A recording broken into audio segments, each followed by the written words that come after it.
ମୁଁ ବେଶୀ ତତେ ଭଲ ପାଇନି ନା, ମୁଁ ବଡ଼ ଭୁଲ ଥିଲି। କ'ଣ ପାଇଁ ହେଲେ ମୁଁ ଠିକ୍ ବୁଝିପାରିଲିନି। ଆଉ ମାତ୍ର ମୁଁ ଏବେ ନିଜକୁ ଯେତିକି ଭଲ ପାଇଲି ନା, ମୁଁ ବେଶୀ ଜାଣିଲି କ'ଣ ପାଇଁ ତତେ ଗୋଟେ ଜିନିଷ କନଫ୍ୟୁଜ୍ ହବୁ କ'ଣ ପାଇଁ କ୍ଲିୟର କରିଦେଉଛି ତୋ ପାଇଁ। ତୁ ଯେତିକି ମୋତେ କନ୍ଦେଇଛୁ ନା, ତୋ ପାଇଁ କ୍ଲିୟର କରିଦେଉଛି। ମୋର ଆଗର ଭିଡ଼ିଓ ଦେଖେ, ଆଗର ରୁଲ୍ ଦେଖେ, ଆଗର ମୋ ଲାଇଫ୍ ଦେଖେ।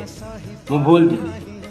ଏବେ ନା ମୋର ଏବେର ଷ୍ଟୋରି ଦେଖେ, ଏବେର ଲାଇଫ୍ ଦେଖେ, ଏବେର ଭିଡ଼ିଓ ଦେଖେ, ଆଉ ଏବେ ମୋତେ ଦେଖେ ମୁଁ କେତିକି ଚେଞ୍ଜ ଅଛି।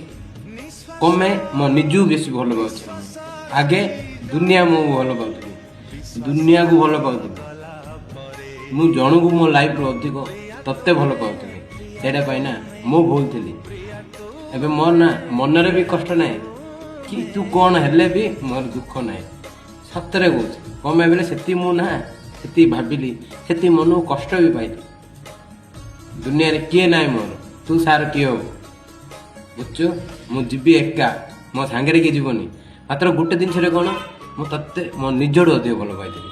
ସେଇଟା ମୁଁ ଭୁଲ ଥିଲି। ତୁ ମୋ ଭିଡ଼ିଓ ଦେଖେ କି ନ ଦେଖେ, ମୋ ସାଙ୍ଗସାଥି ସମସ୍ତେ ପଚାରୁଥିଲେ।